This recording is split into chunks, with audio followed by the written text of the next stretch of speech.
करेंगे। जब वो ऑपरेशन सिंदूर के बारे में बात करते हैं तो फिर आप उसका विरोध क्यों करते हैं? आपने ये क्यों कहा कि ये जो सीज फायर है ये इनको डैमेज करेगा, नुकसान पहुंचाएगा? आप बताइए, ऑपरेशन सिंदूर पे सीज फायर पे हमने क्या कहा? हमने ये कहा कि भाई मैं उनमें से नहीं हूं जो ट्रंप ने क्या कहा, विदेशी मीडिया क्या करे, हम उस पर नहीं जाते। हम तो भाई अपने देश की सरकार की बात मानते हैं। देश की सरकार के विदेश मंत्री हैं जयशंकर जी। जयशंकर जी ने कहा कि सीज फायर पाकिस्तान के पहल पर किया गया, ठीक है। अब जयशंकर जी बहुत पढ़े लिखे सुलझे हुए विद्वान व्यक्ति हैं। उन्होंने कहा, मैं रिपीट कर रहा हूं कि सीज फायर पाकिस्तान के पहल पर किया गया। इसका मतलब है कि पाकिस्तान दबाव में था। भाई समझौता करने, सीज फायर करने तो वही आदमी आता है जो दबाव में है। सेना या बहुत सारे देश लोग ऐसा मानते हैं कि पाकिस्तान पर दबाव था, सेना अच्छा कर रही थी। तो मेरा ये मानना है कि अगर जयशंकर जी के शब्दों में पाकिस्तान सीज फायर करने आया था, सेना ने उनको दबाव में एक दिन में हिला दिया था, एक दिन के ऑपरेशन में या 2 दिन के ऑपरेशन में पाकिस्तान दबाव में आ गया था, तो काहे सीज फायर किए? तब तो आपको 2-4 दिन और सेना को छोड़ना चाहिए था, वहां के पाकिस्तान को ठंडा कर देते। क्यों सीज फायर किया? और हम ट्रंप की बात नहीं कर रहे हैं, हम तो जयशंकर जी की बात मानते हैं। न्यूक्लियर पावर है ना, न्यूक्लियर पावर ये कह रहे हैं पाकिस्तान आप। अच्छा ठीक है, तो इसका मतलब आप ये कह रहे हैं कि न्यूक्लियर पावर होने की वजह से सीज फायर लागू किया गया। जयशंकर जी तो ये नहीं कहे। ये बताइए कि ऑपरेशन सिंदूर होने से पहले क्या पाकिस्तान न्यूक्लियर पावर नहीं था? और मोदी जी जैसे, जयशंकर जी जैसे विद्वान लोग ऑपरेशन सिंदूर जब शुरू किया होगा तब ये सोचा तो होगा कि न्यूक्लियर पावर है पाकिस्तान में। आप तो न्यूज़ के बड़े रिपोर्टर हैं, बड़े जर्नलिस्ट हैं। क्या देश में किसी ने कहा कि हम लोग न्यूक्लियर पावर पाकिस्तान इसलिए डर गए, इसलिए मोदी जी सीज फायर कर लीजिए? देश के लोग तो तैयार हो गए। आपने सायरन बजवाया, लोग घर से निकले अंधेरे में, बंकर में, गड्ढे में लोग बैठे प्रैक्टिस कर लिए। लोग मन से तैयार हो गए, भाई जो होगा इस बार पार देख लिया जाएगा। आप होते उनकी जगह, सुन लो मेरे बात, प्रधानमंत्री हम नहीं है ना। अगर होते वाली बात नहीं, आप पहले उस सवाल का जवाब सुन लीजिए, सीज फायर वाला। अगर आप ये कह रहे हैं कि हमने न्यूक्लियर पावर पाकिस्तान है इसलिए सीज फायर किया, तो ये कहो, फिर ये क्यों कह रहे हो कि पाकिस्तान के कहने पर किया है? भाई पाकिस्तान तो न्यूक्लियर पावर पहले भी था और आपको उसकी समझ रही होगी, तो दोनों बात तो सत्य नहीं हो सकती है। जो हम तो यही नहीं समझ में आता, जो प्रधानमंत्री 370 जैसा इतना बोल्ड डिसीजन ले सकता है, ऑपरेशन सिंदूर में क्यों हट गया? हमको बेसिकली इधर जब से ऑपरेशन सिंदूर वो वापस लिया, एकदम दिल टूट गया। मतलब नहीं होता है कि मतलब कोई छाती पे लात रख दिया, वहां पे क्या जरूरत थी ऑपरेशन? हमको बेसिक व्यक्तिगत रूप से हम बता रहे हैं, हमको सबसे ज्यादा मात है पूरे उनके 3 कार्यकाल में। हमको एक चीज से सबसे ज्यादा शिकायत है ऑपरेशन सिंदूर में वो पीछे क्यों हटे? पाकिस्तान के पास तो आज अपना परमाणु बम है ना, तो हमारे पास नहीं है, इसका मतलब नहीं हम कभी नहीं कर सकते। अब हम क्या बोलेंगे, क्या कमी थी जो आप पीछे हटे? और अगर वॉर हो जाती, न्यूक्लियर वॉर हो जाती तो ऑब्वियस बात है, आप तो परमाणु हथियार रखे क्यों है?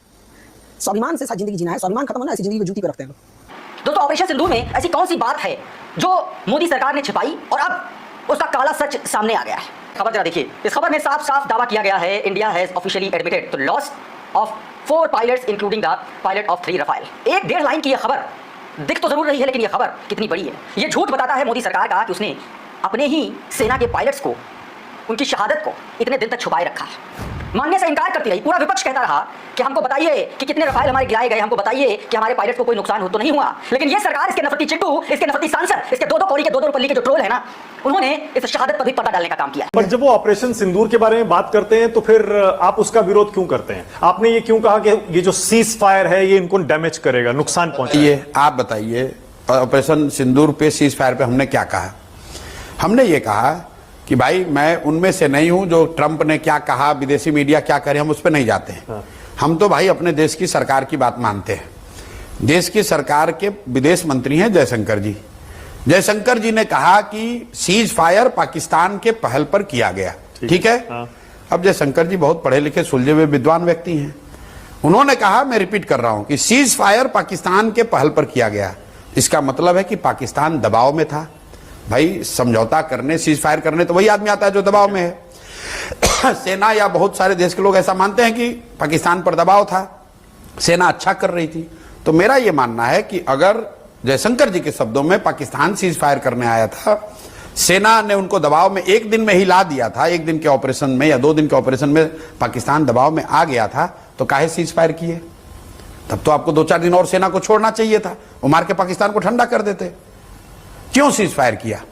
और हम ट्रंप की बात नहीं कह रहे हैं, हम तो जयशंकर जी की बात मानते हैं। न्यूक्लियर पावर है ना, न्यूक्लियर पावर है ये कह रहे हैं आप? पाकिस्तान न्यूक्लियर अच्छा, पावर। ठीक है, तो इसका मतलब आप ये कह रहे हैं कि न्यूक्लियर पावर होने की वजह से सीज फायर लागू किया गया। जयशंकर जी तो ये नहीं कहे। ये बताइए कि ऑपरेशन सिंदूर होने से पहले क्या पाकिस्तान न्यूक्लियर पावर नहीं था? और मोदी जी जैसे, जयशंकर जी जैसे विद्वान लोग ऑपरेशन सिंदूर जब शुरू किया होगा तब ये सोचा तो होगा कि भाई कि न्यूक्लियर पावर है पाकिस्तान में। आप तो न्यूज के बड़े रिपोर्टर हैं, बड़े जर्नलिस्ट हैं। क्या देश में किसी ने कहा कि हम लोग न्यूक्लियर पावर पाकिस्तान है इसलिए डर गए, इसलिए मोदी जी सीज फायर कर लीजिए? देश के लोग तो तैयार हो गए।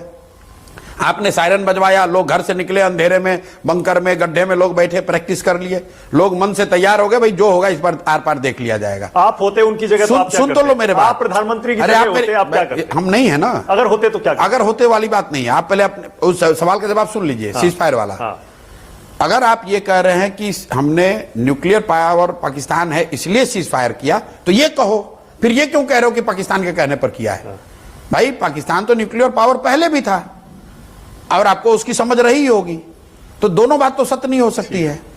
आप लोग, आप कह रहे हैं ऑपरेशन, मैंने ये कहा कि पॉलिटिकली इसका नुकसान है। क्यों नुकसान है? क्योंकि देश भर में आप ही ने माहौल बनाया कि इस बार आर पार की लड़ाई होगी। इस बार हम लोग टेरर इंफ्रास्ट्रक्चर को बिल्कुल खत्म कर देंगे, इस बार हम लोग पीओके को मिला लेंगे, पाकिस्तान को 4 टुकड़े में बांट देंगे। ये देश की जनता ने थोड़ी तो कहा। दिए 9 आतंकी अड्डे, मसूद अजहर का बयान आया, मेरे परिवार के 14 लोग मान लिया, तो सेना ने उड़ाया, उसके लिए उसका सम्मान है, देश के नेतृत्व का भी सम्मान है। लेकिन क्या टेरर इंफ्रास्ट्रक्चर पूरी तरह खत्म हो गया? क्या आप कह सकते हैं कि पाकिस्तान का टेरर इंफ्रास्ट्रक्चर पूरी तरह खत्म हो गया? बिल्कुल नहीं। तो हम जैसे बेवकूफ लोग ये पूछ रहे हैं कि भाई ऑपरेशन सिंदूर का क्या लक्ष्य था जो आपने हासिल कर लिया, जिसकी वजह से आपने रोक दिया? और अगर आपने लक्ष्य हासिल नहीं किया तो क्यों रोका, तब बता दो। इसीलिए देश की जनता करे कि अच्छा तब आपने खुद से नहीं रोका, जो ट्रंप कह रहे हैं वो बात सही है कि ट्रंप के दबाव में आपने रोका। धरातल वाला काम जैसे 370 जैसा बोल्ड डिसीजन ले लेना, हटा देना, तो ऑब्वियस बात है कि इनका बहादुर डिसीजन लिए थे। जो हम तो यही नहीं समझ में आता है, जो प्रधानमंत्री 370 जैसा इतना बोल्ड डिसीजन ले सकता है, वो ऑपरेशन सिंदूर में क्यों हट गया? हमको बेसिकली इधर जब से ऑपरेशन सिंदूर वो वापस लिए ना, एकदम दिल टूट गया। मतलब नहीं होता है कि मतलब कोई छाती पे लात रख दिया, वहां पे क्या जरूरत थी इनको ऑपरेशन? हमको बेसिक व्यक्तिगत रूप से हम बता रहे हैं, हमको सबसे ज्यादा आहत हैं पूरे उनके 3 कार्यकाल में। हमको एक चीज से सबसे ज्यादा शिकायत है, तो ऑपरेशन सिंदूर में वो पीछे क्यों हटे? इंदिरा गांधी एक लेडीज थी ना, 7वां बेड़ा लेके अमेरिका परमाणु बम मारने आया था ना, और बोला भी था हम 7वां बेड़ा लेके आ गए, वो हटी थी। जबकि परमाणु बम लेके आ गई था, अमेरिका लेके आया था, आज तो कोई ऐसा नहीं लेके आया। पाकिस्तान के पास तो आज अपना परमाणु बम है ना, तो हमारे पास नहीं है, इसका मतलब ये हुआ हम कभी नहीं लड़ सकते हैं। अब हम क्या बोलेंगे? क्या कमी थी जो आप पीछे हट गए? और अगर वॉर हो जाती, न्यूक्लियर वॉर हो जाती तो ऑब्वियस बात है, आप तो परमाणु हथियार रखे क्यों है? स्वाभिमान से साथ जिंदगी जीना है, स्वाभिमान खत्म होना, ऐसी जिंदगी को जूती पे रखते हैं लोग। नहीं चाहिए ऐसी जिंदगी, स्वाभिमान से समझौता नहीं। हमारे जिन बहनों के सुहाग को उनके सामने गोली मारा गया, क्या उसका कोई मोल नहीं है? जिसको ये कहकर गोली मार दिया गया कि तुम हिंदू हो कि मुसलमान हो, क्या उसकी कोई मोल नहीं है? या हिंदू होना पाप हो गया है? उसको मारा रहता, अगर कोई अपराध किया रहे, कोई व्यक्ति कोई गुनाह किया रहे, तो आप गोली चलाइए। वो इंसान घूमने गया है, कोई छुट्टियां मनाने गया, उसको मार देने के बाद क्या आपका कलेजा या पूरे देश के लोगों को पूछता खून नहीं खोलता है? पर कम से कम आप ये तो मानेंगे 2016 के बाद से सर्जिकल स्ट्राइक, एयर स्ट्राइक, फिर ऑपरेशन सिंदूर, कम से कम घर में घुस के तो मारना हमने शुरू किया। सर, इसको घर में घुस के मारना कारगिल को बोलते हैं, घर में घुस के मारना। वो उन्होंने मारा था कारगिल में, हम लोग घुस के मारे थे, पूरा आ गए थे, हमने A to Z को बाहर घुस के नहीं मारा था, उन्होंने घुस के मारा था। 1971 में हम लोग मारे थे। 1971 उसको बोलते हैं घर में घुस के मारना। 1971 में नक्शा बदलना चाहिए, धरातल पे चेंजिंग आनी चाहिए, बहुत चेंजिंग आनी चाहिए। ऐसे तो 4 मिसाइल मार देंगे हम, हो जाएगा, ऐसे थोड़ी होता है। आपको लगता है पाकिस्तान का इलाज यही है? नहीं, पाकिस्तान का ना इलाज इजराइल स्टाइल में करना चाहिए, उससे नीचे कुछ नहीं। अब कह रहे हैं कि full scale war, full scale war चाहिए वहां पे। और क्या, आर्मी हेडक्वार्टर उड़ाइए, क्या आतंकवादियों का हेडक्वार्टर उड़ा रहे हैं? दोनों में क्या डिफरेंस है? वहां की आर्मी आतंकवादी है, फील्ड मार्शल ले लिया उसने उपाधि। तो हमको बेसिकली प्रधानमंत्री से हमको कोई, कभी भी आप देखिए होगा, हमको उतना शिकायत नहीं रहता था। लेकिन जब से इन्होंने ऑपरेशन सिंदूर में वापस लिया ना, मतलब अजीब सा, मतलब सोच नहीं सकते हैं। आपको लगता है चुनाव में नुकसान भी हो सकता है? अब जो जानता है इस सब चीजों के, ऑब्वियस बात है नुकसान होगा उनको। नहीं लेना चाहिए वापस उनको। अभी भी कहते हैं कि मार दीजिए फिर उठ के। यानी राहुल गांधी सही सवाल पूछते हैं ना, अब वो उनका मैटर है, उनसे वो जो कहते हैं कि एयरक्राफ्ट कितने गिरे बताइए, तो इनकी वजह से गिरे। उनका अधिकार है, वो सांसद है, वो सांसद में सवाल पूछ सकते हैं, इसमें गवर्नमेंट को जवाब देना पड़ेगा, बट वहां हम लोग का अधिकार नहीं बनता है। अच्छा, आप भी जानना चाहते हैं कि कितने एयरक्राफ्ट हमारे गिरे? क्या ये सवाल सही है? ये पूछना चाहिए क्या? बिल्कुल पूछना चाहिए। एक बात बता दें, अगर हमारे एयरक्राफ्ट गिरे ही है तो हमें आगे जाके सब उसमें सुधार की जरूरत है। अगर हमारे सपोज कीजिए राफेल अगर गिर रहे हैं, तो हम राफेल से एडवांस लेके आएंगे ना, हम उसको Su-57 लेके आएंगे।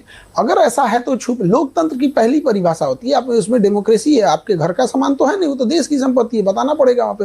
लेकिन हाँ, फिर इसमें क्या होता है ना कि पाकिस्तान के सामने अगर ये होगा तो पूरी दुनिया के सामने थोड़ी सी भारत का वो डाउन होता है। तो थोड़ा हर चीज सोच समझ के आदमी को करना पड़ता है। इसीलिए शायद सरकार भी कह रही है और आर्मी भी यही कह रही है, एयरफोर्स भी, कि अभी नहीं बताएंगे, बाद में कभी ना कभी तो बताएंगे। अभी इस समय ऑपरेशन सिंदूर टेक्निकली चल रहा है, ऐसे में अगर बता दिया तो पाकिस्तान उस बयान को लेकर उड़ेगा, दुनिया में बताएगा देखियो हमने इनके इतने गिरा दिए, इतने गिरा दिए। इस समय ये समय सही नहीं है। नहीं, समय उचित नहीं है। ये तो आप मानते हैं ना, ये समय उचित नहीं। समय उचित कभी नहीं आता है, समय बताना पड़ता है। एक बात करें, मान के चलिए हमारा 5 गिरा, अब 10 गिरा के फिर बोलो कि हमने उनका 10 गिरा है, मेरा 5 गिरा है, क्या मतलब बनता है?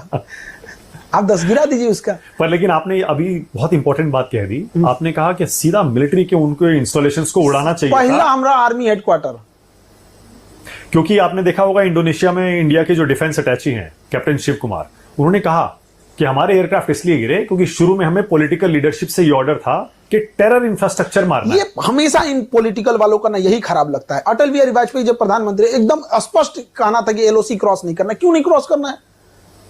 क्या मतलब बनता है यहाँ पे? वो हमारे देश में घुस गए, इनको मार के बस भगा देना, क्रॉस नहीं करना है।